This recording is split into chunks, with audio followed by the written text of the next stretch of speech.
Hola, hola, muy buenas a todos. Bienvenidos un día más a un nuevo capítulo del podcast de la Asociación Oloriz, Asociación de Estudiantes de Criminología. Para todo aquel que sea nuevo, mi nombre es Rubén Guerrero Ruiz y hoy me acompaña mi compañero Álvaro Segura, que va a ser el que dé pie a la primera parte de la introducción de nuestro entrevistado, porque la verdad que su perfil es muy extenso. Álvaro, cuando quieras. Bueno, muy buenas, ¿qué tal?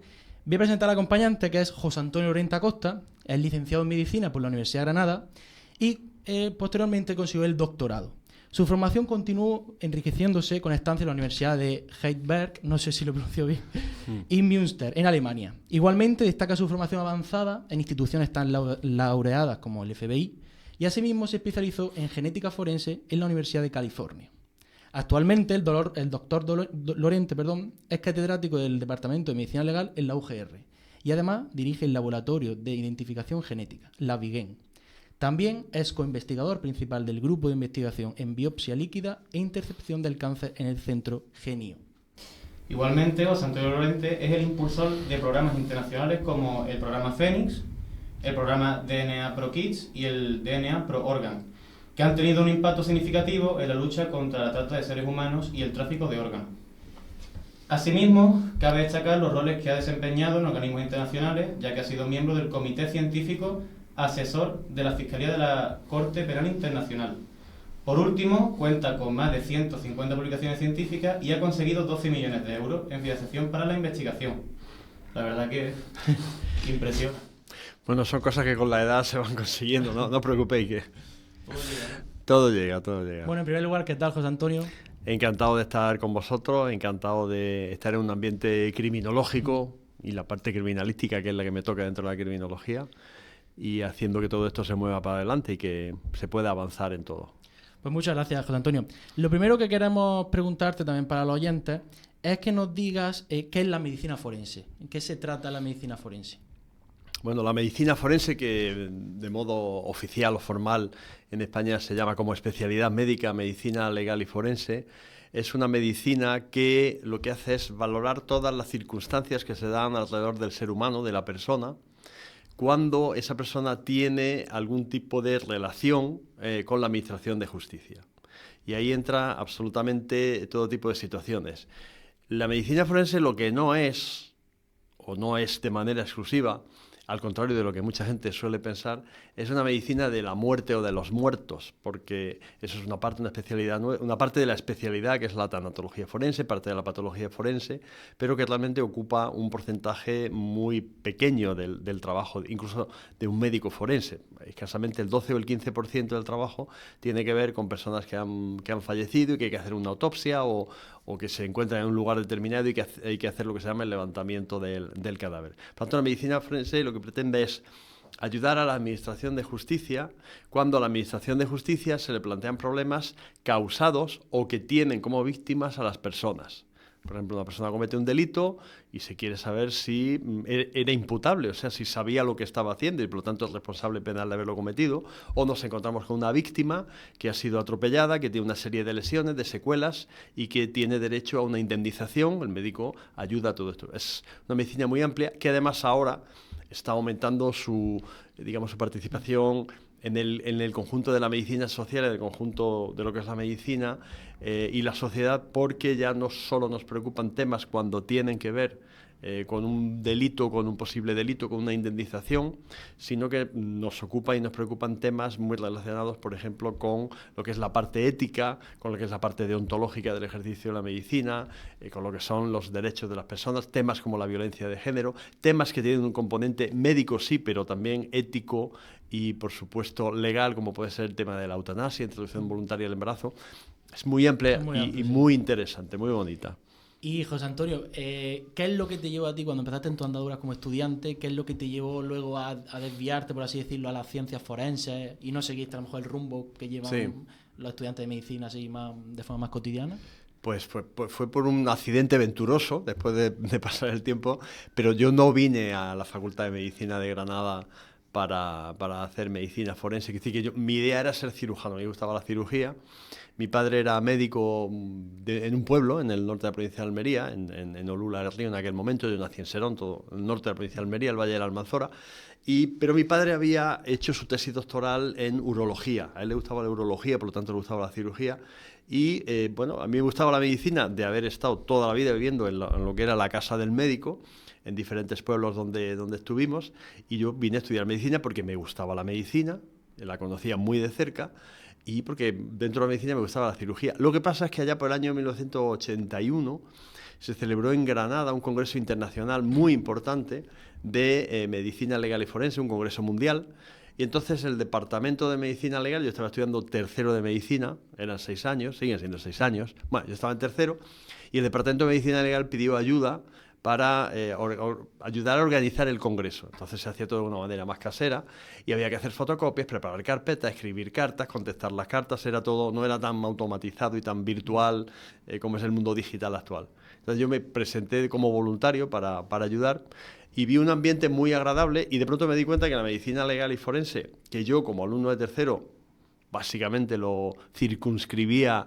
al mundo de la tanatología, de los muertos y de las autopsias y todo eso, pues descubrí que era un mundo muchísimo más amplio y a partir de ahí cambió mi perspectiva sobre lo que quería ser en el futuro. También hay que tener en cuenta una cosa, el Departamento de Medicina Legal y Forense, en aquel momento, sigue siéndolo, pero de manera muy especial en aquel momento, año 81, bajo la dirección del profesor Enrique Villanueva, que es mi maestro y nuestro gran faro que nos ha identificado siempre o que nos ha servido de guía.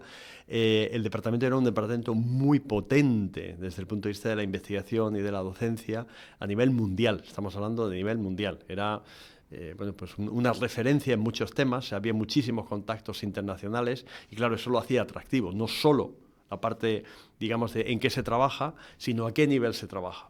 Así que esa es mi historia con la medicina forense.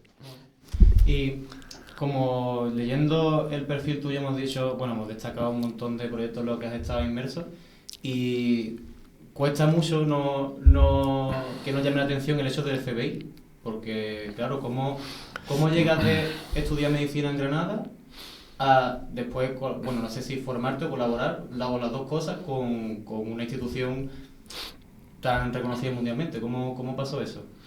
Tiene una explicación totalmente coherente y tal, pero totalmente también atípica porque fui la primera persona, yo estuve casi 2 años residiendo en la academia del FBI, o sea, donde se forman los agentes especiales del FBI y donde hacen cursos de perfeccionamiento los que ya se han formado y además policías muy específicos de todo el mundo. Normalmente en aquella época era tema antidrogas, junto con la DEA, que trabajaba con el FBI, eran temas de terrorismo, de crimen organizado, etcétera.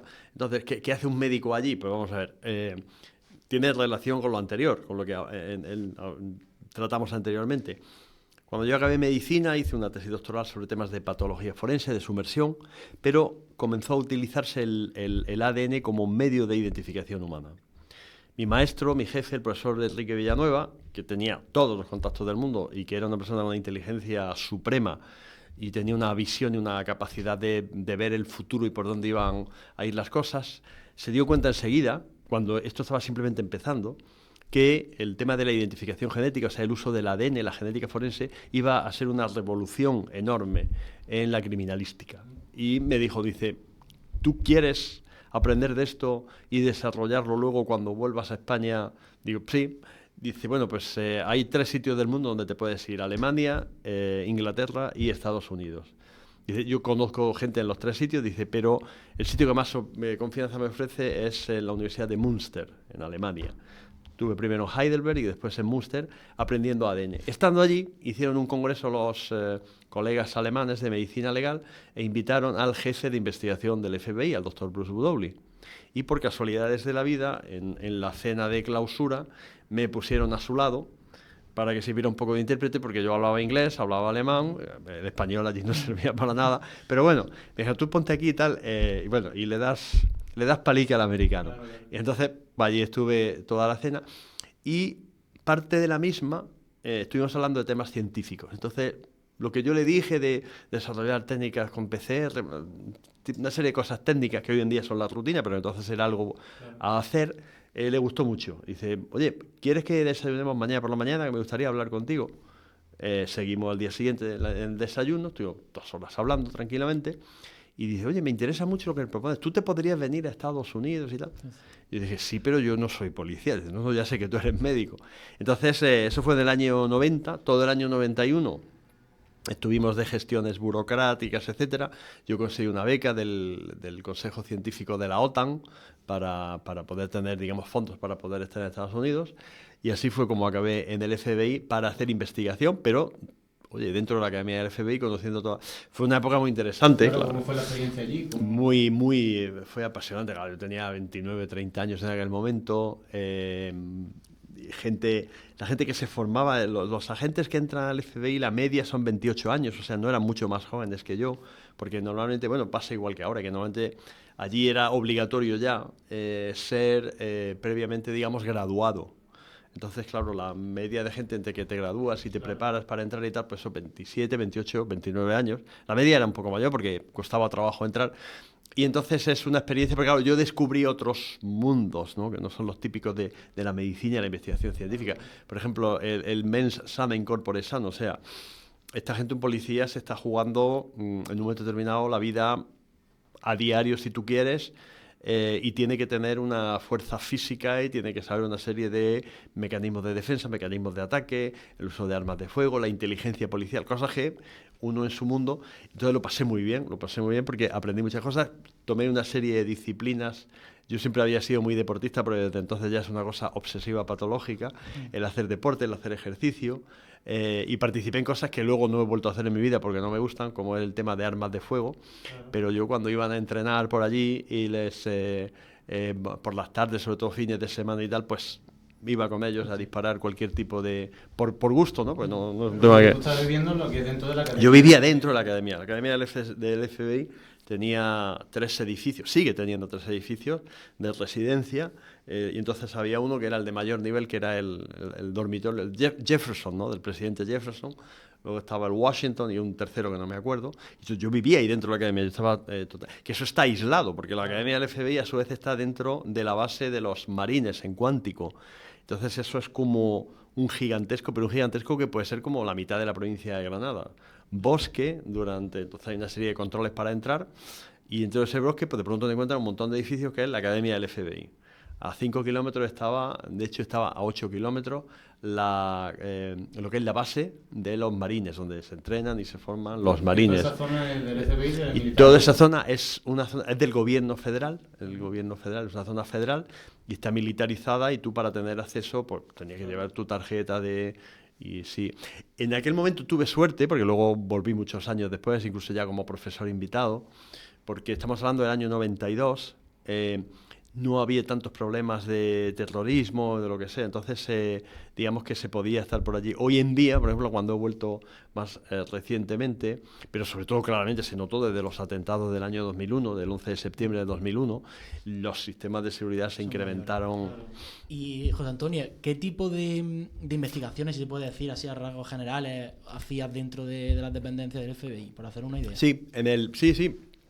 Pues fíjate, en aquel momento se estaba cambiando la identificación genética humana de lo que eran los modelos o la tecnología inicial, que está basada en el Southern Blotting y en el estudio de sondas multilocus, y sobre todo luego de un solo locus, single locus, ¿no? Que significa un solo locus, que era una tecnología lenta, difícil de interpretar, pero nos aprovechamos, que es decir, en el mundo del área forense, igual que en la medicina, nos aprovechamos de la invención de la PCR, de la reacción en cadena de la polimerasa, que la inventó Kary Mullis, falleció recientemente, un investigador, un bioquímico, al que conocí yo personalmente cuando estuve en la Universidad de Berkeley, la Universidad de California en Berkeley. Pues Kary Mullis, que le dieron el premio Nobel de Química en el año 1993 por el invento de la reacción en cadena de la polimerasa. Entonces eso cambió totalmente la manera de abordar los casos. Las capacidades de la PCR son enormes en comparación con lo otro. Entonces el FBI estaba muy, muy interesado en utilizarla lo antes posible. Y lo que hicimos fue desarrollar una serie de investigar para poner a punto y poder utilizar una serie de locus, de fragmentos de ADN que se pudiesen hacer con PCR, que fuesen fragmentos cortos, lo que se llaman los Short Tandem Repeats o STRs, etcétera, etcétera. Entonces, la mayoría de las cosas que todavía hoy 35 años casi después, o 32 años después, se siguen utilizando. Las desarrollamos nosotros allí en la Academia del FBI, bueno, ahí están todas las publicaciones que obviamente dan fe de que no me estoy inventando una historia. Y eso fue lo que hice, fue un desarrollo tecnológico. También comenzamos con Mark Wilson, mi jefe del FBI era el doctor Bruce Budowli, que fue el que conocí en Alemania, pero allí había gente muy, muy buena, por ejemplo, Mark Wilson, que desarrolló toda la tecnología para secuenciación del ADN mitocondrial. Fue una época apasionante porque además era... Tú te dabas cuenta que estabas haciendo algo que iba a tener una aplicación inmediata. Claro, porque a veces en ciencia pasa mucho, sobre todo en medicina, pero en el campo forense también, tú desarrollas algo que desde el punto de vista científico, técnico, metodológico es muy bonito, pero tú dices, bueno, esto es como el que está construyendo el cimiento de una casa, de un edificio. Hace falta que haya un buen cimiento, pero la gente lo que luego va a ver es a partir del piso 5 o 6, ¿no? Porque lo demás se va a quedar tapado con las otras casas. Entonces, esa sensación de hacer algo que inmediatamente iba a tener utilidad era muy bonita. Porque además de desarrollar esa investigación en ADN, ¿pudiste participar? ¿En qué casos se empezó a aplicar esa identificación? Bueno, sí, básicamente, bueno, la primera vez que se utilizó el ADN como tal, antes de tener esta tecnología nueva, que dice la primera descripción de que, oiga, con el ADN se puede identificar a las personas, cosa que ya sabíamos en medicina. ¿Por qué? Porque nosotros en medicina, por ejemplo, los grupos sanguíneos, digo, claro que se sabía desde hace mucho, el AB0, el ABO, como dicen otros, el AB0, el RH positivo o negativo, otro montón de proteínas y de sustancias que hay en la sangre que se heredan de padres a hijos y que sirven. Bueno, con eso se puede identificar. Pero eso son proteínas y las proteínas tienen una base genética. Es decir, se forman las proteínas con aminoácidos que están codificados a través del ARN mensajero, etcétera, etcétera. Entonces, nosotros sabíamos, es decir, en medicina se sabía que en el ADN estaba la clave de la diferenciación entre las personas, pero no se había podido ver. La primera utilización que se hizo la hizo un profesor inglés, Alex Jeffries, de la Universidad de Leicester, en el año 1985, en un caso de paternidad. Era una reunificación familiar, unos señores, no me acuerdo si eran de Pakistán o de India, que estaban viviendo en Inglaterra, en el Reino Unido, en Inglaterra, concretamente, y que pretendían que viniese a vivir con ellos a Inglaterra una persona que se había quedado en Pakistán o en la India, que no me acuerdo, pero uno de esos dos era, que ahora están malamente entre uno y otro, que viniera a vivir con ellos a Inglaterra. Y tenían que probar que era un familiar de primer grado, o sea, que era el hijo, creo que era el hijo de ellos, ¿vale? Entonces, las pruebas previas que se hicieron, y este hombre las aplicó por primera vez, y bueno, a partir de ahí y luego se identificaron ya, se hicieron casos de tipo criminal, claro, de identificación incluso de un doble asesinato, o sea, que decir, dos víctimas en un tiempo separado, pero por el mismo autor, hay historias muy bonitas, y a partir de ella fue un crecimiento exponencial. Vale. Y José Antonio, aparte de todo esto, hemos visto al leer la bibliografía que ha conseguido más de 12 millones de euros en la financiación por la investigación. Yo cuando leí eso se lo dije a Rubén. Sí. ¿Cómo puede ser? Obviamente, si ha recibido todo este dinero para sus proyectos, eso quiere decir de que hay mucha confianza en tu trabajo, en tus conocimientos. ¿Cómo puede ser que hayas conseguido tantas donaciones, tanta financiación para la realización de proyectos? Bien, la confianza es en la Universidad de Granada y en el equipo, ¿vale?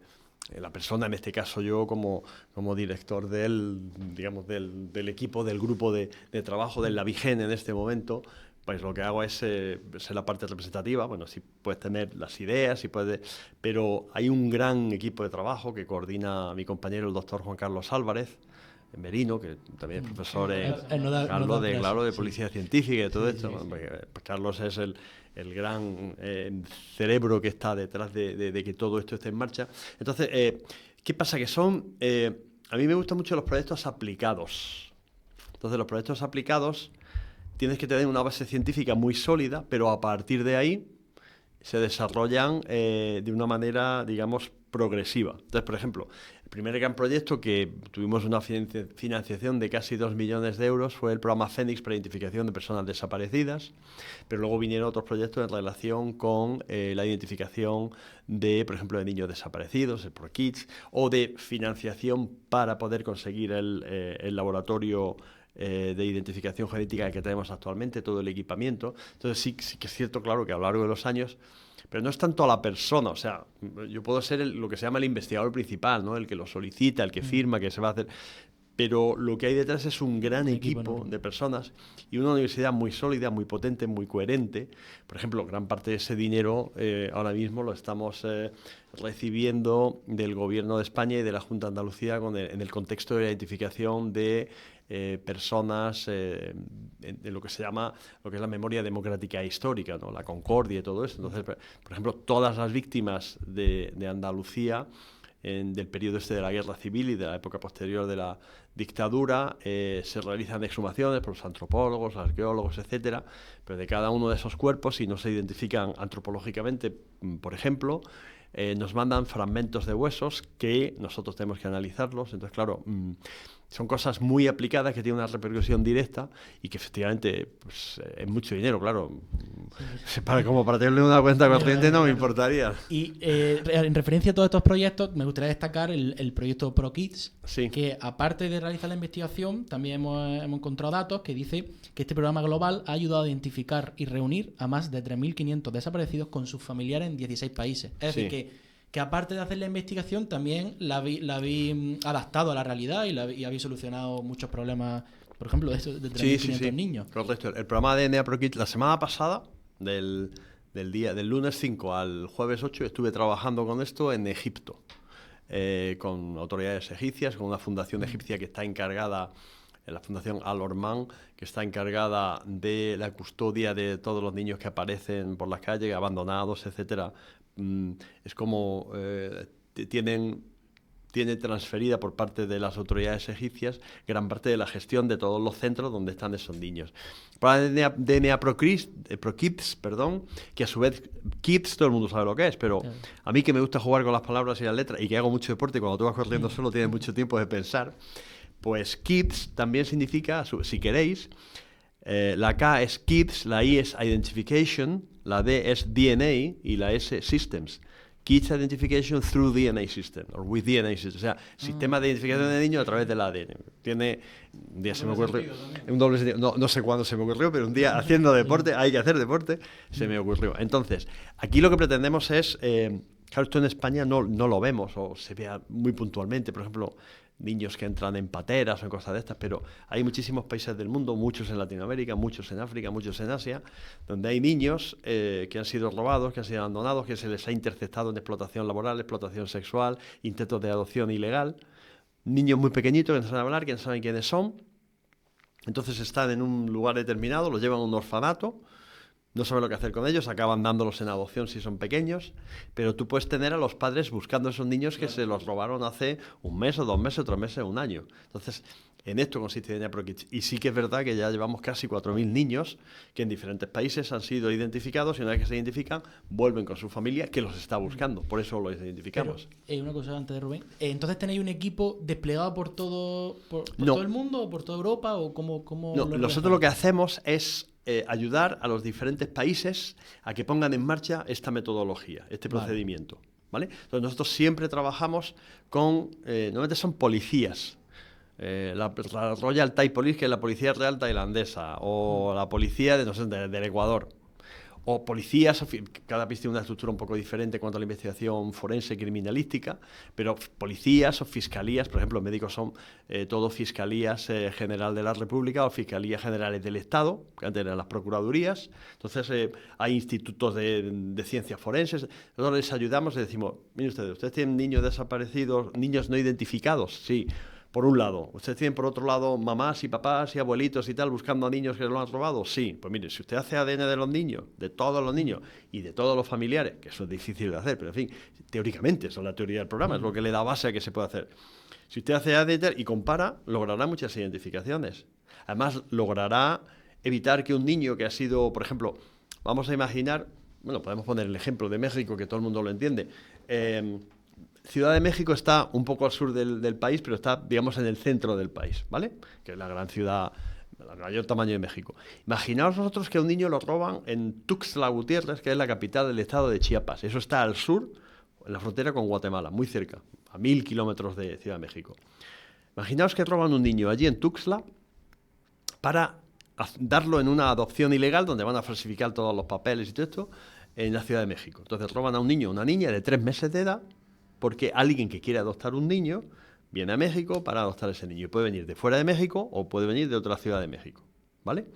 Entonces, ese niño aparece en la Ciudad de México, es abandonado, entra bajo la custodia de las autoridades y si no se consigue demostrar que sus padres lo están buscando, pues ese niño, lógicamente, en un periodo de tiempo va a ser dado en adopción.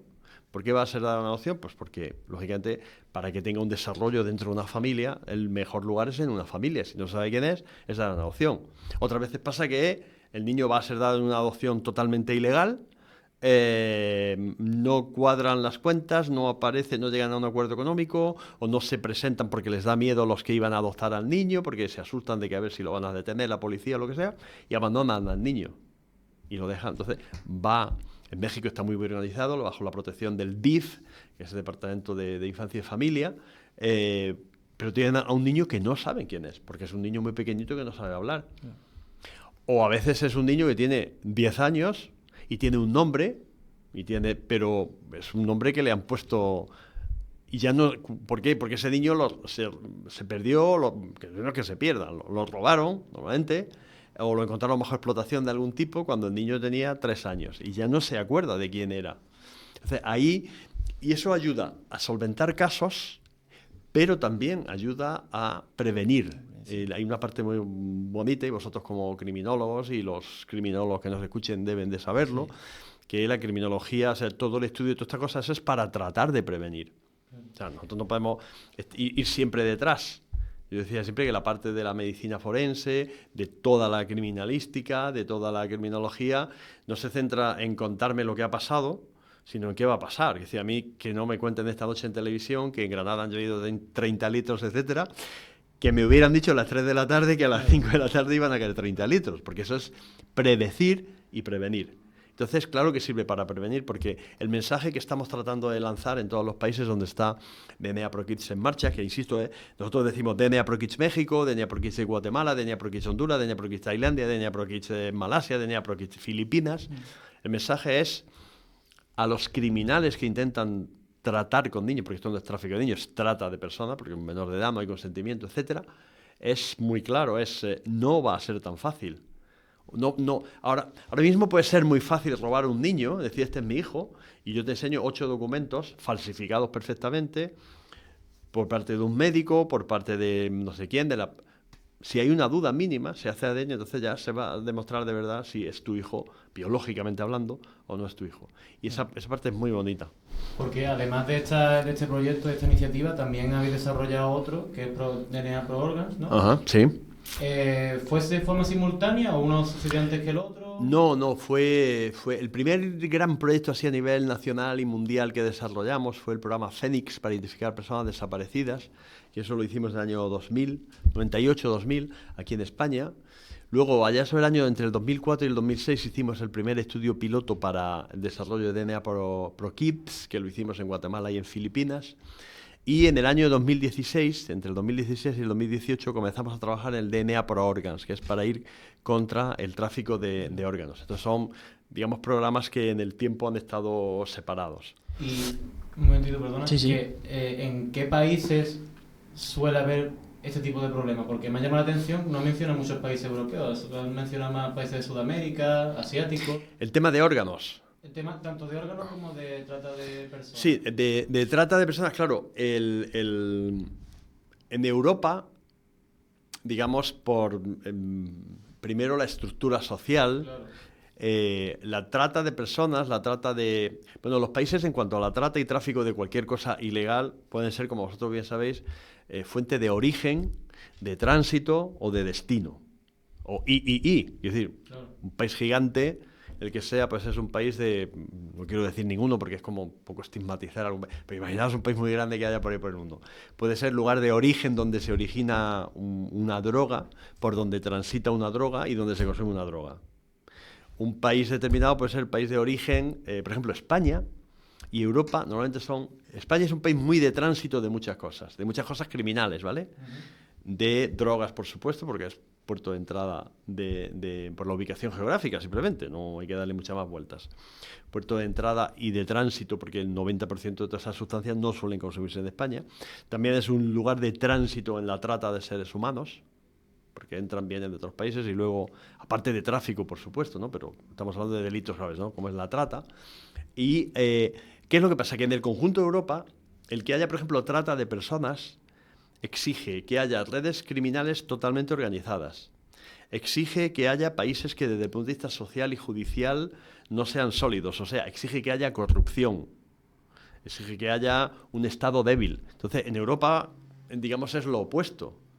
¿Hay corrupción? Hombre, claro que hay corrupción en España y en Noruega, pero comparado con la que puede haber en otros países, que no voy a mencionar ninguno, insisto, pero de muchos lugares del mundo, aquí no hay una corrupción policial. Tú no vas y te falsifica un policía o un guardia civil un documento de identidad o un certificado. Aquí te para la Guardia Civil y a nadie se le ocurre darle 20 euros para que no te ponga una multa. Es decir, son cosas que en otros países se dan sistemáticamente. Entonces, es en esos lugares donde existe una corrupción, si no generalizada, sí suficiente, donde los sistemas de investigación judicial y policial, donde la criminología no funciona, donde hay impunidad, los países donde se originan todos estos problemas.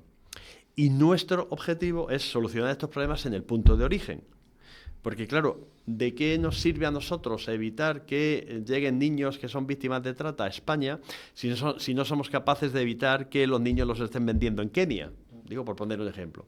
Entonces, claro, nuestra actividad está básicamente centrada pues, en países donde este problema es un problema de origen. Porque igual que cuando se apaga un incendio, el fuego hay que atajarlo en el núcleo del hombre, que echar agua por fuera se hace mucho calor y tal, pero si tú quieres que el fuego se apague, tienes que apagar donde está ardiendo, no el humo, no la llama. Porque ¿dónde está la red criminal? Claro, claro. Y entonces en estos programas, cuando ya lo iniciáis y les dais la herramienta, por así decirlo, a todos los cuerpos policiales, gobiernos, ya el siguiente paso es que ellos utilicen esas herramientas para prevenir, ¿no? Correcto. Entonces cada país tiene su metodología, que desde el punto de metodología científicamente siempre es la misma, ¿vale? La ciencia siempre hace lo mismo, mismo tipo de bases de datos, mismo tipo de análisis, pero tiene su metodología, digamos, administrativa, burocrática. ¿Quién tiene que autorizar? Por ejemplo, si aquí hay que hacer algo de un tutor por defecto de un menor que no esté acompañado, pues sería el Ministerio Fiscal, por ejemplo, o el tutor que se le imponga por una sentencia judicial, ¿no? Entonces, ¿a quién se pide permiso? ¿Cómo se pide? ¿Cómo tal? Eso es lo que varía entre los diferentes países. Nosotros lo que sí hacemos, y eso es gran parte del trabajo mío internacional, es pues supervisar, ver cómo lo están haciendo. Me piden ayuda, quieren cambiar la tecnología, quieren hacer algún curso de formación, quieren hacer alguna cosa, que te digo yo, cálculos estadísticos, no sé qué, pero el doctor Carlos Álvarez, pues Carlos hace nada estuvo en Chile, en otro contexto, pero estuvo en Chile dando cursos de este tipo. O sea que nosotros sí que tratamos de actualizar esa tecnología, esa metodología, cuando tiene algún tipo de problema. Tenemos también situaciones que esto es muy lento, donde, por ejemplo, tú estás trabajando con un país y con un gobierno. Están haciendo algo. Hay un cambio electoral o un cambio del tipo que sea, sí, por unas elecciones y tal. Esto ahora no interesa o no es prioritario. Entonces tú te giras allí a presionar, oiga, mire usted, que esto estaba funcionando muy bien, ¿qué tal? Pero bueno, poco a poco se va construyendo, pero sí, cada país, nosotros muchas veces les damos dinero para comprar algún tipo de kits para hacer análisis, por supuesto les damos cursos de formación, y ahora estamos en una fase muy bonita e interesante que consiste en tratar de coordinar las bases de datos de tal manera que de modo puntual, sobre todo entre países vecinos, puedan compartirse datos. Pero claro, un niño lo pueden robar en Guatemala y puede estar 2 minutos después en El Salvador, que es un país vecino, o puede estar en Honduras, o puede... Entonces ese intercambio de datos, que está sometido a controles muy estrictos, no tanto científicos, que es muy fácil hacerlo, sino de tipo judicial, cada país, pues estamos apoyando para que eso se pueda realizar. Entonces podemos decir que hay una colaboración y coordinación directa entre el ámbito de la medicina forense y el ámbito policial, ¿no? Totalmente, claro. Es que la medicina forense tiene muchas partes que no tienen nada que ver con la actuación policial. Justamente esta mañana, les explicaba a mis alumnos de medicina una parte de la psiquiatría forense, que es la psiquiatría forense civil, que tiene que ver con la incapacitación de las personas que tienen algún tipo de enfermedades, etcétera, la necesidad de que haya un tutor, cómo se hace un testamento, es decir, el conocimiento que hay que tener por parte de la persona a la hora de hacer cierto tipo de actividades. Eso no tiene nada que ver con, digamos, con el mundo policial. La psiquiatría forense a lo mejor sí, porque es una persona que ha cometido un delito y es imputable, no es imputable. Eso puede ser más interesante en ese contexto. Pero gran parte de nuestro trabajo, sobre todo en el área que a mí más me gusta de mi especialidad, que es la criminalística, es un trabajo permanente y continuo con Guardia Civil, con policía, con fuerzas y cuerpos de seguridad del Estado en general, y ya en cada país como sea. Entonces, los datos de lo que aparece en una autopsia junto con lo que se ha encontrado en la escena del crimen por parte de la policía o de la Guardia Civil y con otros datos y tal, o se cruzan de una manera, o hay una confianza absoluta y un intercambio de datos, o donde no los hay, que a veces hay problemas en algunos países, tú notas cómo el sistema no está engrasado. Y tú tienes el forense que lo remite al fiscal o al juez que esté investigando, y por un lado, y la policía por otro. Entonces la policía, para preguntar algo, tiene que preguntarle al fiscal. Eso enlentece enormemente el proceso. ¿Vosotros podéis también servir como asesores una vez que vosotros como que presentáis vuestro proyecto? ¿Servís como asesores? Decir, mira, este es así, podéis utilizarlo de tal manera si veis que no hay ese consenso entre las diferentes instituciones. O simplemente lo presentáis y dejáis que actúen como buenamente puedan. No. Nosotros tratamos, o sea, el proyecto DNA Pro Kids es un proyecto de tipo humanitario. De hecho, hemos hecho recientemente una Fundación DNA Pro Kids, para tratar de captar más fondos, sobre todo de dentro y de fuera de España. Entonces, nosotros lo que hacemos es ayudar con todo. Es un proyecto allí, ninguno de los que estamos en DNA Pro Kids cobra un duro o gana dinero haciendo esto. Y nosotros lo que hacemos es que nos den dinero a nosotros para nosotros poder darles dinero a los otros países, que normalmente lo damos siempre en especie, ¿vale? Especie que les compramos una máquina, les compramos kits para hacer análisis y tal. No es darle dinero como tal para que hagan algo, sino ¿qué necesitas? Tú me dices que no puedes hacer esto porque no tienes un kit para amplificar ADN. Perfecto. ¿Cuánto vale un kit para amplificar ADN aquí en tu país? $3.000. Llamas a la compañía que vende el kit allí y le dices: envíen ustedes a la policía del país X 2 kits por valor de $6.000.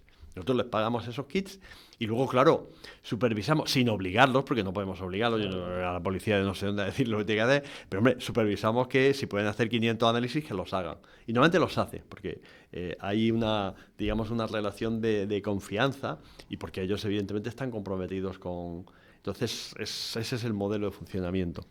Y ya que existe esa colaboración con la policía, si es posible, ¿nos podrías contar a lo mejor un caso práctico? Porque no has puesto el caso práctico del DNA Pro Kids, pero el DNA Pro Organ. Un caso práctico a lo mejor en el que haya servido en el que haya sido útil para la investigación policial, también para que los oyentes se hagan una idea de cómo funciona este otro proyecto. Sí. Un inciso antes. En el año 1900... vamos a ver. Todo el mundo conoce Interpol. Sí. Todo el mundo sabe lo que es Interpol y lo que hace Interpol, intercambio de información, tal, y que tiene un cuartel general en Lyon y no sé dónde. Nosotros todos los años tenemos una reunión de un grupo allí en Lyon en el cuartel de Interpol. Bien. Interpol es información policial, pero la policía dentro de sus... Por ejemplo, la policía en España está la Comisaría General de Información, Policía Judicial, etcétera, y luego está la Comisaría General de Policía Científica. Y la Guardia Civil tiene su Policía Judicial, su famosa UCO también, entre ellos, y tiene luego su servicio de criminalística. Es decir, que dentro de las policías no todo es información, sino que hay una gran tecnología y una gran... Claro, hay que investigarlo todo con la ciencia, que es lo que la criminalística o la policía científica. Bien. En el año 1999 nosotros hicimos desde la Universidad de Granada una red iberoamericana, o sea, España y Portugal, con todos los países de Latinoamérica, para coordinar científicamente todo tipo de investigación criminalística que se hace en Iberoamérica. Siguiendo el ejemplo que ya había, por ejemplo, en Estados Unidos, donde hay una asociación, que es la Asociación Americana de Directores de Laboratorio de Criminalística. En Europa hay otra cosa que se llama EMSI, en la Red Europea de Laboratorio de Ciencias Forenses. En Australia y Nueva Zelanda había otra. Pero no lo había para Latinoamérica, no había algo que hablando español y portugués tuviese capacidad de coordinar a los laboratorios. Y eso lo propusimos nosotros desde la Universidad de Granada en el año 1998-99. De hecho, la asociación se fundó en un congreso que había en Belo Horizonte, en Brasil, pero que fue una propuesta nuestra, la Universidad de Granada. Y la Universidad de Granada es la única universidad que participa de manera sistemática desde el principio con todas las otras fuerzas policiales de toda Latinoamérica, con lo cual nosotros tenemos un contacto diario y permanente. Yo tengo ahí todos los WhatsApp de todos los días, hay algún tipo de actividad, y por supuesto todos los emails de esta red mundial, que a su vez pertenece a una red de redes que llamamos nosotros, que es IFSA, que es la que se reúne todos los años en el mes de noviembre en Interpol. Nos reunimos en Lyon y que intercambiamos toda esa información. ¿Cuál es la misión esta de la parte criminalística? Pues, por ejemplo, digo yo, la última pregunta que había en el chat de los directores del laboratorio de criminalística de todas estas policías y tal, era unos colegas creo que era de Perú, que están intentando, que quieren comprar un microscopio electrónico para detección, que les sirva para detección de residuos, no solo de pólvora, sino de no sé cuánto. Entonces, la pregunta es, ¿alguien tiene este tipo de microscopio? ¿Cómo le está yendo? ¿Cómo le está? ¿O alguien podría darme formación si yo lo compro para enviarles a ustedes? Entonces se genera, y eso es muy importante, porque hay que aumentar la calidad de la pericia. En el caso de ProOrgans, es un programa que está desarrollándose ahora. Es un programa que tiene un interés, porque nosotros lo que pretendemos con el mismo es dar una trazabilidad a los órganos que se han trasplantado. O sea, que en un momento determinado, a una persona que ha recibido un trasplante, tú puedas comprobar de quién es el riñón que le han trasplantado, o el hígado, o el corazón, o lo que sea. Porque en los países donde se trafica con órganos, y hay una serie de países que están claramente identificados como países donde se trafica con órganos, y hay una cosa que se llama turismo de trasplantes, y hay una explotación que está específicamente reconocida por Interpol como uno de los modelos de trata de personas, que es la trata de personas con el objeto de extraer órganos, que normalmente son órganos, el de riñón, por supuesto, porque es un órgano par, ¿no? Hay dos, porque quitas uno, no pasa nada, entre comillas. Sí, de manera genérica no pasa nada, pero oye, yo prefiero tener 2 riñones a tener uno. O sea, hay una serie de circunstancias países donde se da. Entonces, nosotros lo que hemos visto es que en el ADN de una persona que ha sido trasplantada, por ejemplo, si es el riñón supone aproximadamente el 75-80% de todos los trasplantes que se hacen en el mundo legales. De todos los trasplantes que se hacen en el mundo, 75-80% de ellos son de riñón. Porque el riñón, que son 2 órganos, que es una cosa curiosa, porque decir, yo como médico, tú dices, bueno, ¿y por qué falla tanto un riñón? Bueno, pues los riñones, con el paso del tiempo, causan muchos problemas. Vosotros sabéis que hay un procedimiento médico que es la diálisis, la hemodiálisis, que sirve para... Pero una persona no puede estar eternamente en hemodiálisis. Cuando pasa mucho tiempo, el rendimiento de la hemodiálisis es peor, la persona va empeorando y al final o se le trasplanta o muy mal asunto. Entonces, el riñón, una persona que haya sido trasplantada, en la orina de esa persona que ha sido trasplantada, en la orina, en el pipí de esa persona, aparece ADN del riñón que ha sido trasplantado. Por lo tanto, aparece ADN del riñón del donante. Entonces, de esta manera, nosotros podemos hacer una trazabilidad y decir, vamos a ver, aquí en el documento pone que este riñón fue trasplantado en tal hospital y que procedía de tal persona. Y eso con el ADN se puede demostrar si es verdad. ¿Por qué? Porque la manera en que funciona el tráfico de órganos en muchos países es, primero, que no dan ningún tipo de información. Con lo cual, cuando tú no tienes datos del donante, no tienes datos de consentimiento informado, no tienes datos de nada. Segundo, si los tienes, están perfectamente falsificados. Porque, oye, tú vas a un país entero, un hospital que haya un sistema conjunto digamos, de corrupción, yo lo he visto. Y resulta que tú tienes un donante, por ejemplo, una persona que fallece y la familia quiere donar los órganos de esa persona fallecida. Entonces, firman un consentimiento informado. Si no lo ha podido firmar la persona fallecida, lo firman todos los familiares que quieren. Vale, perfecto. Pues con ese consentimiento informado lo fotocopian X veces y hacen 20 trasplantes diciendo que el riñón que se ha trasplantado procede de esta persona.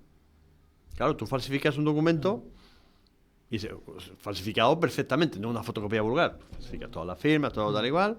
¿Cómo que este no? Mire, usted sí. O sea, tú falsificas un carnet de identidad y yo me llamo Juan Pérez López. O sea, si a mí me falsifican en un documento, es decir, en lo que es el documento como tal, el carnet de identidad, y me ponen Juan Pérez López y está mi foto y todo lo demás, pues yo te digo que soy así y tú me tienes que creer. Entonces, cuando se falsifican todos estos documentos, la única manera de que las personas que hacen bien las cosas, o sea, con DNA Pro Organ lo que queremos es que quien hace bien el procedimiento pueda probar que se ha hecho bien. De tal manera que el que no pueda probar que se ha hecho bien es porque normalmente va a estar tapando un problema. Entonces, lo que pretendemos es que haya una trazabilidad. El donante, que se quede un registro de ADN del donante.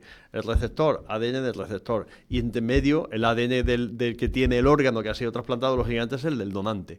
Cuando eso se puede comprobar, pues tú puedes, en primer lugar, hacer trazabilidad de quién procede del órgano, dónde se ha trasplantado, en qué hospital, etcétera. Y en segundo lugar, tú puedes llegar a demostrar que hay una equidad en la distribución de órganos. Claro, eso pensarlo desde España, que como todos sabemos, a través de la Organización Nacional de Trasplantes y su anterior director, el doctor Rafael Matesanz, y la actual directora, la doctora Beatriz Domínguez Gil, es decir, España es el país con mayor índice de donación por millón de personas, como vosotros bien sabéis, de órganos, y siempre encabeza todos los listados.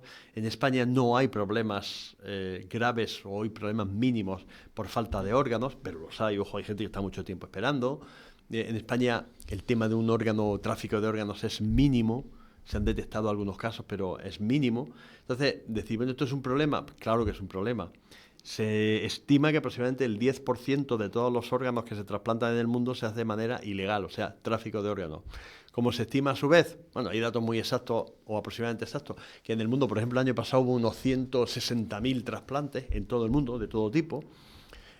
Pues si el 10% de esos son 16.000, no hay que complicarse mucho la vida. O sea, 16.000 órganos se trasplantaron de manera ilegal, porque hay todo un comercio que mueve muchísimo dinero y que abusan de gente desesperada que necesita un órgano porque está en países donde por la lista de espera, por las circunstancias que sea, no le van a dar un órgano. Hay criterios para que a ti te trasplanten un órgano. O sea, esto no es... ahí hay múltiples criterios. Uno de ellos, por ejemplo, es la edad. O sea, si aquí falta un corazón, una persona le falta un trasplante cardíaco y resulta que esa persona, que es tu padre o tu abuelo, o tu madre o tu abuela, pero en fin, tu padre o tu abuelo, tiene 85 años, 88 años, para ti tenga 50, tenga 80, tenga 90, es tu madre, ¿vale? Y tú haces lo que haga falta por que tu madre tenga es decir, ayuda en todo lo que puede. Claro. Pero para quien dirige la organización un sistema de trasplante, si hay un corazón que es compatible con una señora de 88 años y que a su vez es compatible con una señora de 45 años, hay múltiples criterios, no es así tan fácil, es un algoritmo impresionante, pero muy probablemente acabe antes. Quiere decir, que hay ciertas personas que en ciertas circunstancias empiezan a pasar la lista de espera y les van pasando, les van adelantando como Fórmula 1 cuando les falla una ET, pues les van adelantando todos por todos lados y al final hasta que llega a boxes y tal, pues a ver si llega. Entonces, ese es el tema que hace que en un momento determinado, gente que tiene dinero, dice, no, mi madre, mi padre, mi no sé qué, ¿dónde se puede conseguir un...? Entonces pagan cantidades ingentes, que es lo que se llama el turismo de trasplantes, ¿no? Digamos, de manera conjunta, y los llevan a países donde de manera mágica, vete tú a saber cómo y por qué, pues aparecen donantes de todo tipo y aparecen riñones, que insisto que es... El riñón quedado con... De hecho, yo cuando empecé a trabajar todo este tema, al riñón le llamaba muchas veces en el lenguaje coloquial, policial, de todo este tipo de Interpol y tal, un 8. 8, porque era el 80%. El 80% de los trasplantes del tráfico, y sigue siendo la mayoría pero que hay otros órganos que los trasplantan. ¿Por qué? Pues oye, que matan a la gente para quitarle un órgano. Yo no he visto ningún caso de eso. Sí me lo han dicho algunos, pero si uno entra en internet y todo este tipo de historias, hay más exageraciones y más cuentos que realidades. Claro. Pero yo sí he hablado con compañeros médicos forenses de muchos países que me han dicho, no, yo una vez tuve una autopsia de una persona que no tenía órganos dentro y que no le habían hecho una autopsia previamente. Y además de una persona que le habían cortado los órganos de una manera, digamos, quirúrgica, o sea, con un buen corte, con su profesional, hecho por profesional, que no es que se lo han comido los bichos y le faltan los órganos, sino que... Entonces, claro, ahí hay alguien haciendo algo. Entonces, ¿qué es lo que pasa? Pues, oye, tú entras una persona en urgencias en un hospital, está muriéndose o se va a morir, oye, o dejas que se muera. Previamente les has hecho un análisis de compatibilidad y resulta que te encaja con una persona a la que se le puede trasplantar un órgano que ha venido de Estados Unidos, oye, o de España, y está allí en lista de espera, y sobre la marcha. No es que mates a nadie para. Por supuesto, obtener riñones y tal de personas vivas, quitarles un riñón, pues de lo más habitual que hay, tristemente, en esos lugares donde se da. ¿Quién lo hace? Médicos. Muy triste que compañeros míos del mundo mundial anden por ahí haciendo cosas. ¿Por qué lo hacen? Porque hay una impunidad y hay una... ¿Por qué? Porque es un negocio y tú, mira, simplemente, esta tarde tú, ¿a qué hora tienes pensado salir de aquí? Dentro de 10 minutos, ¿no? Quédate media horilla más. 500 euros simplemente porque no salgas a mirar qué está pasando en el pasillo. Aunque oiga ruido o lo que sea, tú te quedas ahí que no va a pasar nada. Entonces, quiero decir, la corrupción afecta a todo el sistema en los países donde esto se da.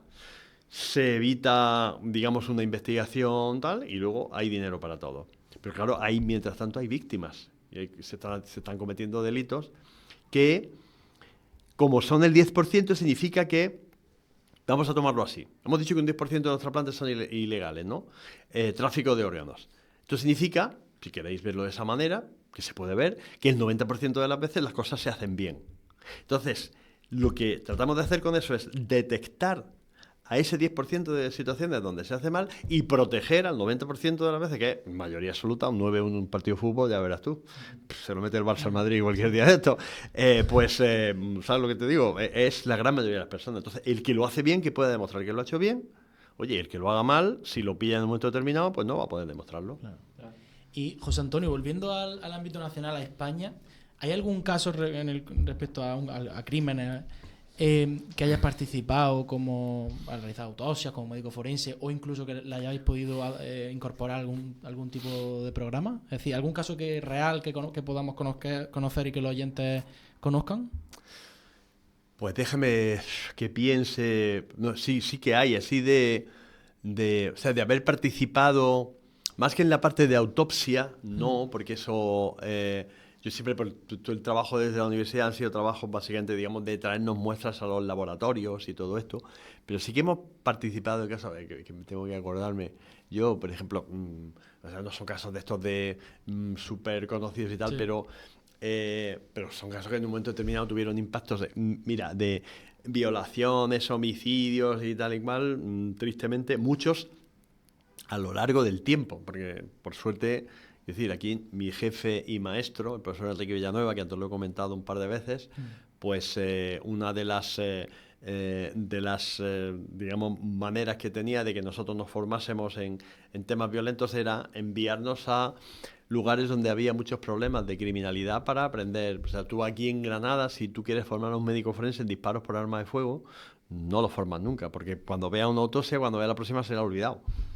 Ahora, tú mandas a esa persona, ¿qué te digo yo? Incluso a muchas ciudades de Estados Unidos. No hay que pensar siempre en, no sé dónde, en Guatemala, en México. No. O sea, igual yo estuve viviendo en el FBI, pasé por el Departamento de Medicina Forense de la ciudad de Washington, capital federal, Washington DC, y había era una época muy dura de drogas y de tal, pero había todos los días 3 o 4 personas fallecidas por disparo por arma de fuego. Entonces, hay que decir, pero claro, a lo largo del tiempo hemos visto todo. Yo me acuerdo de casos curiosos donde, por ejemplo, el ADN fue la clave para la... Pero yo me acuerdo un caso en Roquetas de Mar, provincia de Almería. Mira que Almería es bonita, es un sitio tranquilo bonita, y tal. Pero una persona a la que descuartizaron sería, digamos, año 90 y... Estaba yo ya vuelto a Estados Unidos, o sea, pon 97, 98. Un caso estaba por ahí, se juzgó y se condenó y tal. Una persona la asesinaron y la descuartizaron. Pusieron unos plásticos gigantescos en una nave industrial. No, este era dentro de un chalet muy grande, y pusieron unos plásticos muy grandes. La persona la citaron, la mataron, la cortaron en trocitos, metieron luego en bolsa, tiraron por diferentes lugares en la basura. Como habían puesto todo el suelo, recogieron todo, tal y cual. Bueno, la policía tenía un sospechoso, la Guardia Civil, porque esto era demarcación Guardia Civil, tenía un sospechoso de quién podía ser. Tenía una coartada, tenía todo perfectamente, coartada falsa, pero cortada. Que decir, gente, no, tal día, tal hora. Pero claro, la autopsia médico-legal se pudo determinar la data de la muerte, con mucho margen de error, porque apareció como... Es decir, empezaron a aparecer a los 2 días en cubos de basura unos brazos, no sé cuántos. Fue un tema complejo. Pero más o menos se dijo, lleva muerto de tal y cual. Un gran sospechoso, que tenía una coartada perfecta. Un gran sospechoso que no había manera de... De todas maneras, el juez o jueza que hubiese a cargo de la instrucción en aquel momento, en Roquetas, dio la orden, o sea, autorizó a la Guardia Civil a que entrara en la casa de esa persona. Entró la Policía Judicial, que vino de Madrid, ya súper especializados en la Guardia Civil. Cogieron la casa a tope examinada, pum, pum, pum, pam, y cogieron toda la ropa de esa persona. Así había restos de pelos, restos de fibra, de esto, de lo otro. Nada, tal. A nosotros nos trajeron, porque entonces colaborábamos sistemáticamente con cualquier cosa de ADN que había por aquí, por toda Andalucía Oriental y tal, nos lo mandaban a nosotros. Entonces yo me acuerdo perfectamente de unos zapatos negros, perfectamente limpios, usados pero muy limpios, que nos trajeron, porque dice la Guardia Civil: hemos encontrado, o sea, en la escena del crimen y tal y cual, pese a que había plástico y todo esto, se encontró una, ¿cómo se llama esto? Una huella de una pisada que es compatible con este zapato. Dice, a ver si hay algo. El zapato estaba perfectamente limpio, pero yo me acuerdo con Carlos Álvarez, que entonces estábamos empezando a trabajar juntos, como el profesor Villanueva, don Enrique, el jefe, que empezamos a mirarlo por lo típico, con la luz de Bud y con echándole el luminol y algún otro tipo de cosas, con cuidado. Y justamente en esa zona del zapato, no quiero quitarme el zapato, pero en esa zona del zapato donde acaba lo que es, digamos, el cuero del zapato y se pega con la suela, Sí. ahí se veía como, con la luz de Bud, ahí se veía una cosa como un poco rara, muy difícil de ver. Yo creo que más o menos fue una corazonada.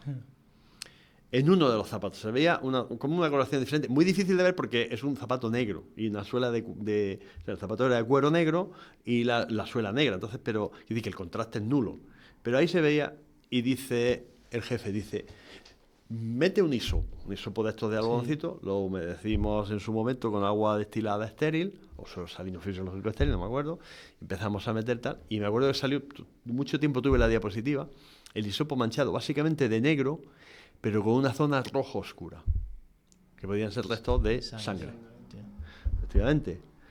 Seguimos, ya lo que hicimos es pedir permiso al juez para cortar el zapato, para no andar, porque como metíamos y presionábamos, pues ¿qué estábamos haciendo? Estábamos llevándonos todo digamos, el tinte de limpiar los zapatos y todo la sustancia que se utilice, la crema de limpiar zapatos o lo que sea. Desguazamos el zapato y entonces en esa zona entre la parte esta de... ¿Qué pasa? Que esa persona había efectivamente pisado el charco de sangre, luego había limpiado perfectamente el zapato, pero en esa escena ahí se hizo ADN, salió ADN suficiente, se le pidió al juez que nos mandase del Instituto de Medicina Legal de Almería restos de sangre, pues siempre se quedan, cuando se hacen autopsia, se quedan restos de sangre, de tal igual, de la víctima, nos la mandaron y coincidía perfectamente. ¿Qué decía eso? Ojo, que esto es importante mensaje criminológico y criminalístico, como bien sabéis. Decía que ese zapato había estado en contacto con sangre de la víctima. Entonces no puede decir que él lo mató. Pero claro, la hipótesis uno es que, la hipótesis es que en la investigación de la Guardia Civil, ese señor, que era sospechoso por un tema de negocio de todo tipo, de lampa criminal, de querer matar, y que era sospechoso de haber matado a la víctima y de haberlo descuartizado y todo lo demás, ese, lógicamente con alguien más, porque una cosa que uno solo no hace, que esa sangre era suya porque él había estado ahí. ¿Cuál es la hipótesis alternativa? Que esa sangre era suya por otra causa. Entonces, la defensa lo que tiene que hacer es decir, no, ¿qué hacía sangre? Si no es porque lo ha matado, porque ha estado en la escena del crimen o porque de alguna manera ha estado por allí, ¿qué hace la sangre de esa persona muerta en los zapatos? Además, también limpiados y todo lo demás. Entonces, y de ese caso, luego, en otros casos, ha habido muchos, sobre todo delitos contra el transexual, el ADN es muy potente. Nosotros desarrollamos técnicas, y te dejo preguntar. Sí. Yo es que no, como no acordáis que hablo mucho, pues habéis caído en la trampa. Pero, por ejemplo, delitos contra la libertad sexual, nosotros desarrollamos una tecnología junto con el doctor David Sweet y la profesora Aurora Valenzuela y el profesor Miguel Lorente y Carlos Álvarez y tal, que consistía, que ahora se utiliza sistemáticamente, lógicamente está publicada del año 94 por ahí, en, por ejemplo, tomar restos de saliva que puedan haber quedado en la piel, saliva y células de la boca del agresor, una persona que puede violar a otra persona, agresión sexual, etcétera, y contacta la boca del agresor con el cuerpo de la víctima en ciertas zonas, en el pecho, en tal, ahí hay células de esa persona. Entonces tú puedes recuperarlas con un hisopo y tal. Pues hemos descubierto autores. Autores significa, tú dices, aquí hay ADN en el cuello de esta persona que ha sido violada, en esta zona que tenía además escoriaciones, erosiones, hematomas, tal, equimosis y todo esto. Además había restos celulares de esta persona que es el presunto autor. Yo no te digo ni te puedo decir que él haya sido el violador, pero que explique qué hacía su ADN ahí. Que en esto es lo que consiste la prueba pericial. Pero en el caso de antes, me resulta muy curioso que por una gota mínima de sangre medio escondida en el zapato, gracias a ti, a Juan Carlos y al jefe, coño, pues se pudo destapar el autor. O sea, estaba todo. Todas las investigaciones de la Guardia Civil, que había un equipo muy potente en Almería. Siempre había en Almería un equipo muy bueno, en Almería en todos lados, de la Guardia Civil, evidentemente, pero que vino gente de Madrid y todo. Estaban claro que era esta persona. Y esta persona tenía una coartada perfecta, modo operandi perfecto, falsa, pero no querían reventarla del todo. Y no tenía nada. Vayan ustedes, fueron con una orden judicial, ahí está la casa. Él tenía la seguridad de que porque lo habían planificado muy bien. Luego, más tarde, en una se descubrió que una de las personas que había participado en el delito había estado como 3 días antes en una ferretería de estas muy grandes o en lo que sea. Yo no sé si estaba entonces el Carrefour o el Continente del momento, comprando plásticos y lo típico que muchas veces se pilla a la gente por ahí, que también pasó en este chico, no me acuerdo cómo se llama, pero en fin, hijo de un actor famoso que en Tailandia lo arrestaron por haber... Sancho, correcto. Por haber también asesinado y descuartizado, fíjate tal, y lo habían 2 días antes, o la noche antes, o el día antes, o lo que sea, o el día después, estaba ahí comprando también para limpiar y plástico y este tipo de cosas. Este caso también, pero bueno, son pruebas circunstanciales, o sea que... Pero el que apareciese ADN, claro, y eso ya, ¿qué es lo que pasó? Eso fue en la línea de flotación de la defensa y del acusado y del tal, porque esta persona estaba imputada, entonces era imputado, ahora sería investigado. Estaba investigado, pero estaba en libertad provisional. Es decir, el juez, el juez le había puesto una serie de medidas de restricción, le había retirado el pasaporte, lo típico, fue la jugada 15 días y fue llegar tal y cual, con esos datos y todo lo demás, le encaja, presenta el informe y el juez ordena ingreso inmediato en prisión, incomunicado, no sé cuánto, y se vino abajo.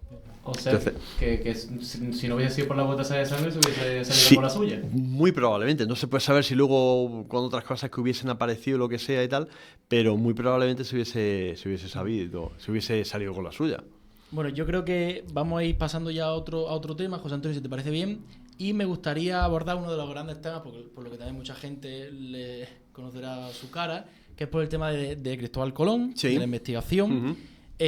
Bueno, lo digo a los oyentes que José Antonio Lorente es el encargado actual, si me corriges, de la investigación, de la dirección de buscar el origen y de la identificación de los restos de Colón y de sus descendientes también. La primera pregunta es cómo llegó este caso a tus manos. Es decir, con todos los profesionales que hay a nivel mundial y que estarán interesados en hacer esto, ¿quién le da da pie a esto? Pues sí, es fácil. Hay un nombre exacto. El profesor Marcial Castro, que es un catedrático de historia de enseñanza media.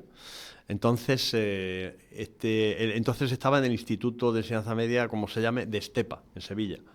Y este señor vino, mi amigo Marcial, no es un señor cualquiera, mi amigo, yo lo quiero mucho y lo respeto mucho, vino a verme del año 2000 o 2001, no me acuerdo exactamente, porque él había visto una investigación previa que habíamos hecho nosotros sobre el príncipe de Viana y doña Blanca de Navarra y tal, que era también contexto histórico. Me dijo, oiga, doctor Lorente, tal, me pidió cita muy formal, vino aquí a verme y me dijo, oiga, ¿usted sabe que hay 2 tumbas oficiales de Cristóbal Colón, 2 lugares donde usted va a Sevilla y en la Catedral de Sevilla dice que están los huesos de Cristóbal Colón o los restos de Cristóbal Colón, y usted va a República Dominicana, en Santo Domingo, y hay un monumento impresionante, el Faro a la América, y dice, aquí están los restos de Cristóbal Colón. Dice, ¿usted sabía eso? Digo, sí, pero lo sabía, claro. Sí, yo sé que hay 2 tumbas. Tal. Dice, ¿usted sabe por qué? Digo, yo más o menos sabía la historia, las veces que se habían movido los huesos de Colón y tal. Y dice, ¿y usted cree que con el ADN se podría saber dónde está de verdad? Y digo, pues hombre, como ADN es identificar, si nosotros tenemos algún familiar con el que comparar, que seguro sea familiar de Cristóbal Colón, podemos hacer esa comparación. Y así fue como comenzó el proyecto. Me dijo, sí, tenemos uno que es Hernando Colón, el hijo de Cristóbal Colón, que murió y se le enterró en la Catedral de Sevilla y nadie lo ha tocado. Con lo cual, ese seguro que es el hijo de Cristóbal Colón. Si a partir de ahí se puede comparar. Y así empezó el proyecto. Solicitamos permiso, hicimos la comparación inicial, fuimos a la República Dominicana a pedirles permiso a las autoridades. Yo me acuerdo de entrevistarme allí con todas las altísimas autoridades del Ministerio, de la Academia, de la Ciencia y tal.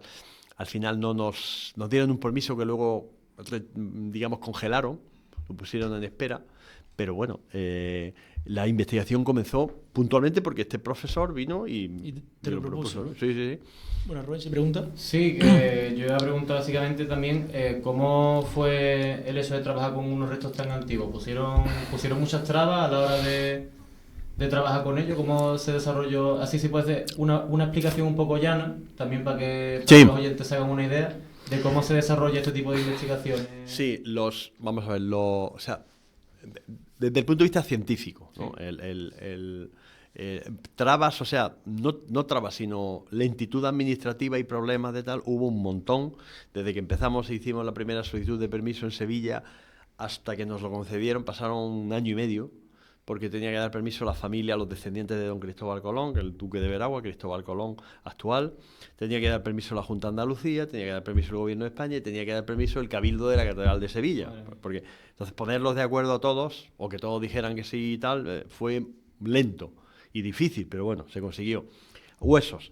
Los huesos de Colón, que en la Catedral de Sevilla, cuando uno abre digamos, la caja donde están los huesos de Colón, hay muy pocos huesos, porque no está el esqueleto completo, parte se ha pulverizado, literalmente hablando, y otra parte puede que esté en otro sitio. Mi convencimiento real y actual es que la mitad de los huesos de Cristóbal Colón se quedaron en República Dominicana y la otra mitad fueron los que fueron en un momento determinado a Cuba y luego volvieron aquí a España, a Sevilla.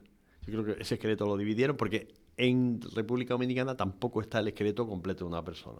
Pero bueno, sea lo que sea, los huesos que hay en Sevilla, hay un montón de huesos que no corresponden al esqueleto completo de una persona y que están en una situación muy mala. ¿Qué significa muy mala? Muy degradados. El hueso, eso de polvoseras, es verdad. Es decir, cuando pasa mucho tiempo, el hueso se va degradando y se va haciendo polvo, se va pulverizando. Entonces, claro, ha costado muchísimo trabajo, ha costado casi 20 años de investigación el poder tener una información genética limitada, pero bueno, suficiente para el tema de la identificación, porque estaban en muy mal estado. Claro, el hueso son células que tienen una estructura sólida como si estuviesen metidas en cemento. Ese cemento pues es todo lo que es la estructura mineral del hueso, que es lo que da la dureza al mismo. Pero claro, cuando pasa mucho el tiempo, pues todo eso, pues igual que cualquier otra cosa que uno deje al medio ambiente, se va degradando, se va destruyendo, y el ADN que hay dentro pues se va degradando y se va destruyendo, pierde su estructura y es muy difícil de analizar. Pero bueno, al final se consiguió suficiente información como para tener una serie de conclusiones básicas, sobre todo por la comparación y con los datos que hay del hijo de Cristóbal Colón, de Hernando Colón, que esos huesos sí que estaban en mucho mejor estado, bastante mejor, porque falleció, se le enterró en la Catedral de Sevilla, allá por el año 1537 o 1544, que no me acuerdo, pero en fin, por esa época, y nadie los tocó nunca. Entonces habían estado bien preservados. Los huesos de Colón anduvieron dando vueltas de Valladolid a Sevilla, de Sevilla a República Dominicana a Cuba, a La Habana, de La Habana a Sevilla otra vez y tal. Entonces, en ambientes muy húmedos, de mucho calor, que eso, por ejemplo, todo lo que es tropical en las áreas de Dominicana y de Cuba, en La Habana, pues todo eso, ese calor y esa humedad ayuda a la destrucción del hueso. Y bueno, pero ahí está. ¿Y cuál fue la hipótesis principal en el año 2002, como has dicho, y el resultado que hace cuánto se publicó en la Radio Televisión Española? En Televisión Española se hizo un documental sobre el tema el 12 de octubre del año pasado, del 24, por lo tanto. Entonces, yo quiero saber cuál fue la hipótesis y cuál fue el resultado final. Bien, vale. Nosotros tenemos dos hipótesis. Uno, ¿dónde están los huesos de Colón? O, como no teníamos acceso a los huesos de Dominicana, la pregunta quedaba por la mitad. O sea, la pregunta inicial era, ¿los huesos de Colón están en Sevilla, en Dominicana, en los dos sitios o en ninguno? Porque podría ser que los huesos ni bien. como los de Dominicana no nos dejaron acceder a los mismos, no tal, pues nos quedamos solo con de Sevilla. Entonces la pregunta es, ¿los huesos que hay en Sevilla son de Colón o no son de Colón? ¿Vale? Esa pregunta inicial, que por comparación con el hijo, se ha podido demostrar que sí son los huesos de Cristóbal Colón. Hay una relación padre-hijo, tal, de primer grado desde el punto de vista biológico, entre Sevilla y tal. La segunda hipótesis era, o segunda parte del estudio era, oiga, una vez que usted tiene ADN de Cristóbal Colón, que en este caso tenemos ADN del cromosoma Y, que sabéis que va directo de padre a hijo, ¿vale? Si nosotros tenemos el cromosoma de cierta calidad, bastante calidad, de Hernando Colón, del cromosoma Y, es porque tenemos el cromosoma Y de Cristóbal Colón, que es su padre y que es el que le dio ese cromosoma Y, pasa igual con cualquiera de nosotros. Cualquiera de nosotros tiene un cromosoma Y idéntico al de nuestro padre, ¿vale? Salvo alguna mutación puntual que pueda haber que no interfiere a la hora de hacer cálculo. Entonces, con ese cromosoma Y, ¿qué podemos saber nosotros? Entonces, con un cromosoma Y se pueden saber dos cosas. Se pueden hacer comparaciones directas con algunas teorías o se pueden hacer estudios genéticos poblacionales. ¿Qué es lo que pasa en este contexto? Que en el caso de Cristóbal Colón, que es todo un mundo, pues hay múltiples teorías sobre su origen. Esto de la teoría italiana del origen, tal, que todos hemos estudiado y conocemos. Yo no tengo nada, evidentemente, contra esa teoría porque me parece totalmente plausible. Pero hay mucha gente, no, Cristóbal Colón nació en tal sitio y era hijo de no sé quién y no sé cuánto. En Portugal hay varias teorías de origen portugués, hay varias teorías de origen gallego. Hay una teoría que sí era hijo del príncipe de Viana y que nació en Mallorca, otra que sí nació en Guadalajara, otra que... Entonces, esas teorías nos ofrecían a nosotros un material genético de un familiar por vía paterna que decía, mire usted, doctor Lorente, Cristóbal Colón nació en Portugal en tal sitio y era hijo de tal persona. Y aquí tenemos nosotros unos huesos que son del abuelo de Cristóbal Colón. Si usted hace ADN del cromosoma Y de estos huesos y lo compara con el ADN que usted tiene de Cristóbal Colón del cromosoma Y a través del hijo, verá cómo coincide. ¿Vale? Y otra teoría de origen gallego, pum, pum, pum. Bueno, hemos hecho todas esas comparaciones y ninguna ha coincidido. Ojo, ¿significa esto que la teoría portuguesa X no es verdad? No. Yo lo que te estoy diciendo es que el ADN de ese hueso que tú dices que es del abuelo de Colón no coincide con el que yo tengo. O te estoy diciendo de otra manera. Si la base por la cual tú quieres comprobar o quieres probar que tu teoría es cierta es que el ADN del cromosoma Y de esta persona coincide con el Colón, yo te digo que no coincide. ¿Puede ser verdad tu teoría?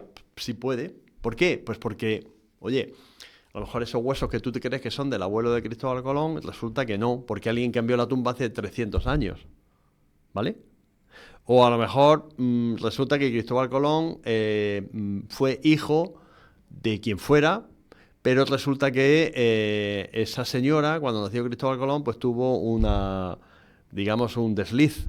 Con lo cual, el ADN de Cristóbal Colón no es el ADN de quien tenía que ser su padre formalmente, sino que era hijo de otra persona con la cual la madre... O sea, hay múltiples circunstancias pero la verdad es que todas las teorías de comparación directa que fuimos probando quedaban descartadas.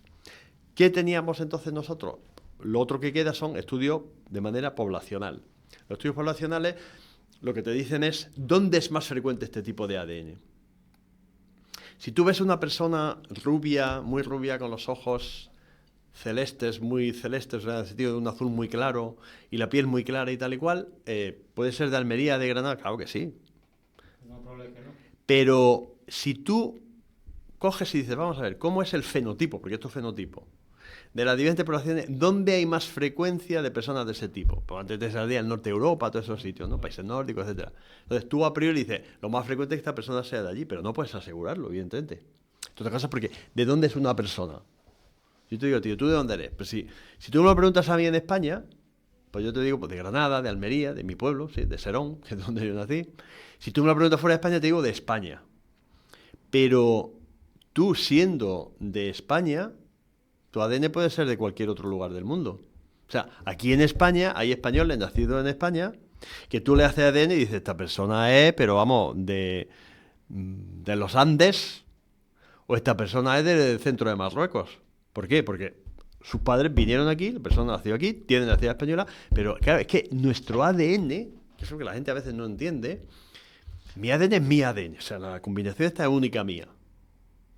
Pero no deja de ser el ADN de mis padres. Y el ADN de una persona, el cromosoma Y, bueno, el de mi padre, el de mi abuelo, el de mi tal, pero porque no es el mío. Es decir, que tu ADN, tu ADN sirve para la identificación, pero que tú no has venido de una galaxia y de pronto has aparecido aquí en este planeta. Entonces, esa parte, la interpretación científica de los datos que nosotros, como no hay comparación directa, ¿se podía haber identificado exactamente dónde era Colón? Claro. Si alguna de estas teorías hubiese coincidido, diríamos, Colón era de Mallorca, nació aquí, no sé qué, no sé cuánto. Como no, lo que tiene que hacer es estudios poblacionales. Los estudios poblacionales van por frecuencias poblacionales. Hay rasgos en el ADN de Hernando Colón, hay una serie de genotipos, de mutaciones, más que de mutaciones, de características que son, por ejemplo, compatibles, que se han descrito en poblaciones judías. Entonces, nosotros decimos eso, yo no digo que sea judío de no sé dónde, lo que digo es, eso tiene un resto de ADN que son compatibles con los judíos. ¿Dónde eran más frecuentes los judíos en aquella época? No sé qué, no sé cuánto. Que, por ejemplo, la conclusión del documental, en la zona de Valencia, porque habían sido expulsados. Pues el documental concluye eso, que es compatible con la ciencia. Pero claro, tú ten en cuenta que como en criminalística, ¿quién toma la decisión de si una persona es el violador o el asesino, el no sé qué, no sé cuánto? El juez. La sentencia firme la hace un juez. Si es un asesino o un violador, la va a hacer una audiencia provincial en primera instancia, un tribunal con tres magistrados o un tribunal del jurado, ¿sí o no? Sí. Entonces, la ciencia en esto, que es muy importante, lo que hace es ofrecer datos objetivos para que los historiadores lo interpreten. ¿De acuerdo?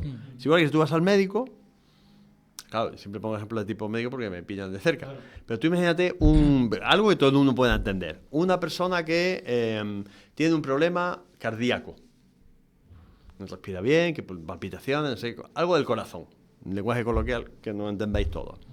Entonces va al cardiólogo, va al médico de familia, el médico de familia hace una serie de pruebas, no sé qué, tal y cual, y ya hace un informe y lo pasa al cardiólogo. Entonces llega el cardiólogo, que es el superespecialista del corazón. El cardiólogo pide otra serie de pruebas y se las pide a colegas. Dice, hacer una radiografía, hacer una ecocardiografía. La radiografía sirve a poco, pero en fin, para que no entendamos. Una ecocardiografía, un electrocardiograma. Y eso se lo pide a otro médico, a un radiólogo. El radiólogo hace esa prueba y le dice al cardiólogo, estos son los resultados.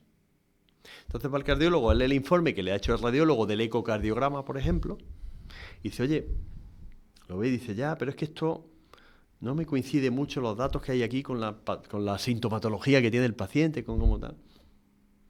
¿Qué le dice el radiólogo?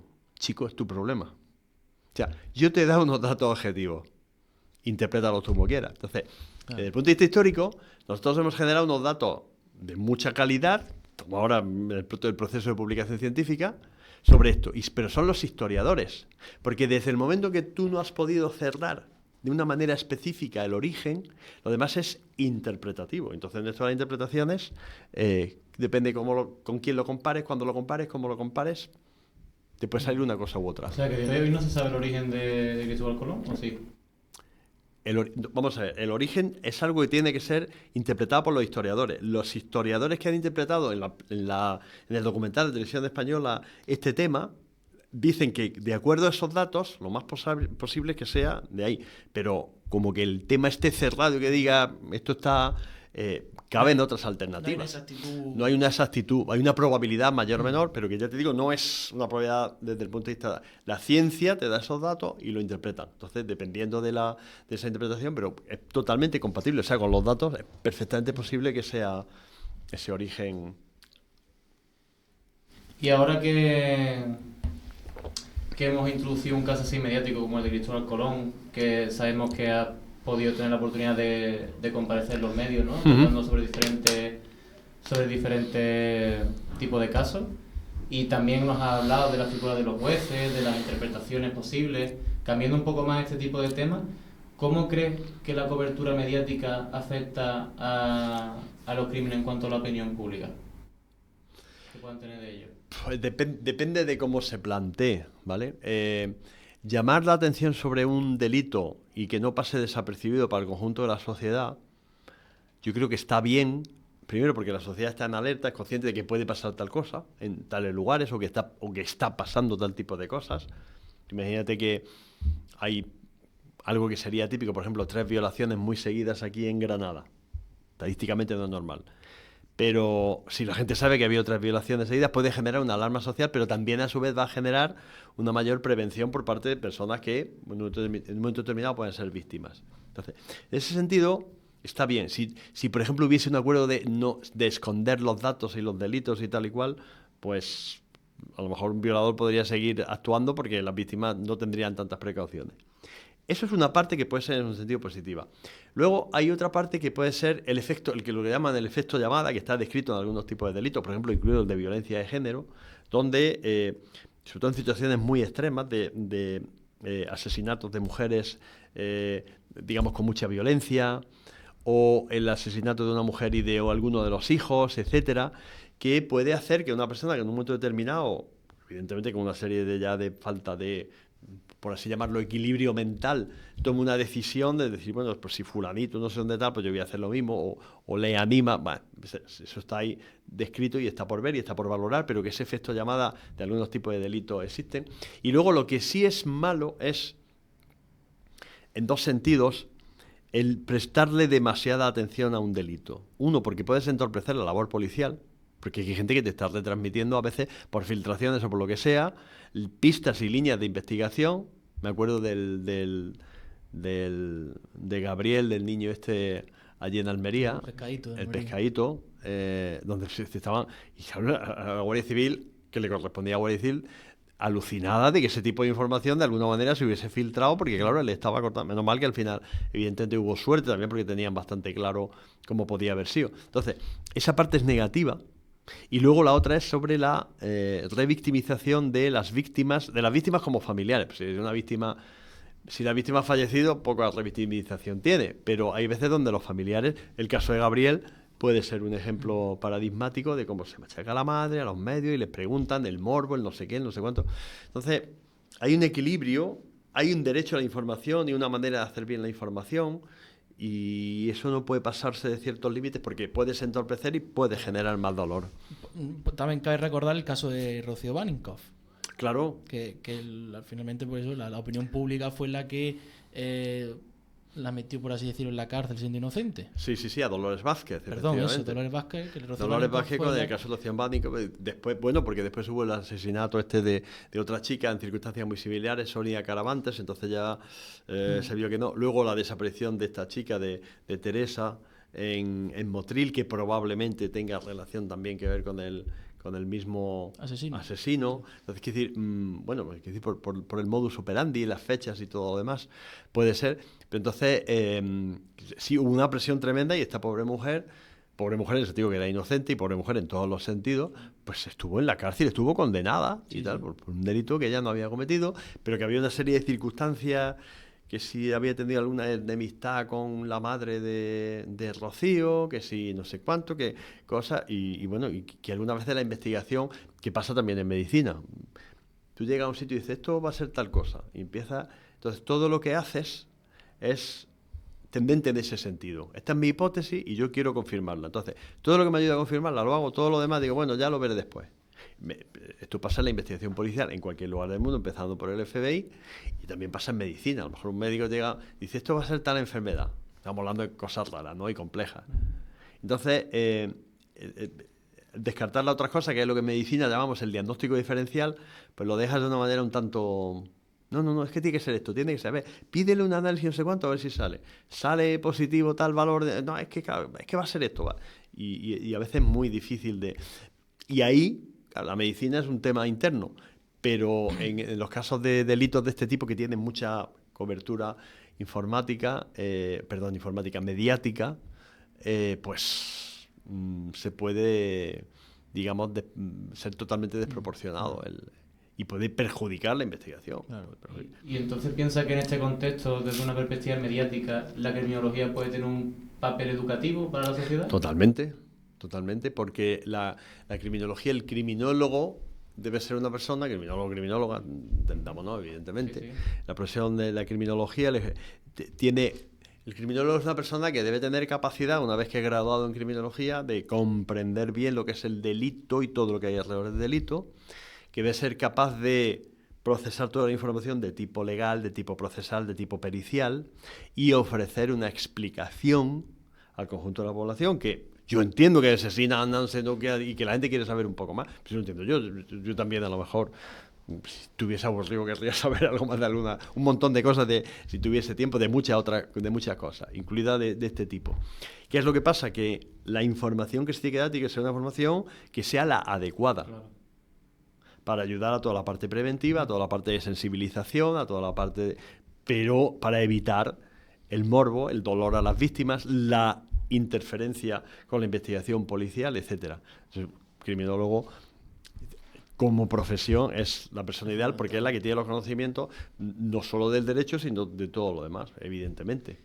Y José Antonio, ya para ir finalizando este podcast, esta charla, queremos finalizar con una pregunta, que es ¿qué consejo le daría a los jóvenes interesados en trabajar tanto en la criminología como en la medicina forense, pero enfocado a todo esto, a la resolución de conflictos, de crímenes, tanto en la medicina como en la prevención por parte del criminólogo? ¿Cuáles serían los consejos así rápidamente que podrías darle? Pues el consejo es que son profesiones y son, digamos, actividades que hacen falta.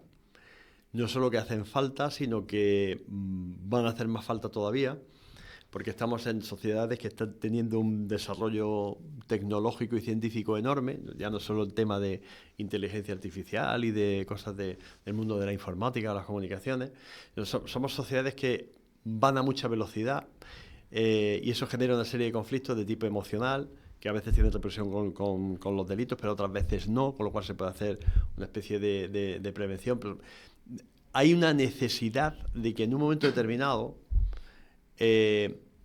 haya personas que sean capaces de aconsejar y por un lado evidentemente está la psicología cuando se trata del conjunto, de una persona, pero por otro lado está la criminología. Es decir, la criminología le pone como dice mi hermano, el profesor Miguel Lorente, dice, vamos a ver, el médico le pone el fonendoscopio a un paciente, ¿vale? El fonendo para oír ahí los latidos o lo que sea, o la respiración, tal. Pero la medicina forense se lo pone al conjunto de la sociedad. A la criminología le pasa lo mismo. Los problemas bien descritos y bien analizados por la parte criminológica es como ponerle un termómetro a un país o a una ciudad o a una región o a un lugar determinado. Y eso es muy importante que se haga bien, porque conociendo bien cómo pasan las cosas, cómo nacen, cómo se desarrollan, por qué aumentan tal tipo de delitos, por qué aumentan tal tipo... seremos capaces de prevenir en el futuro. Si ahora se empieza a ver que hay una serie de delitos especialmente violentos en tal zona de Granada, por ejemplo, porque estamos en Granada, hay que saber por qué está pasando eso exactamente. Porque sabiendo por qué está pasando exactamente, hombre, una cosa es solucionar, pero la otra es prevenir. Y porque dentro de 5 años, si empieza a pasar algo similar, diremos, ojo, que este es el mecanismo por el cual comienzan esto es medicina que hablo de desarrollo desde hace miles de años. Una persona que empieza con un dolor aquí, que no sé qué, no sé cuánto, que tiene fiebre, que tiene tal, digo, oye, esta persona puede estar desarrollando cualquier cosa, cualquier infección a nivel de líquido cefalorraquídeo, por ejemplo, gravísima. Entonces, hace falta. Entonces, yo lo que hago es animar.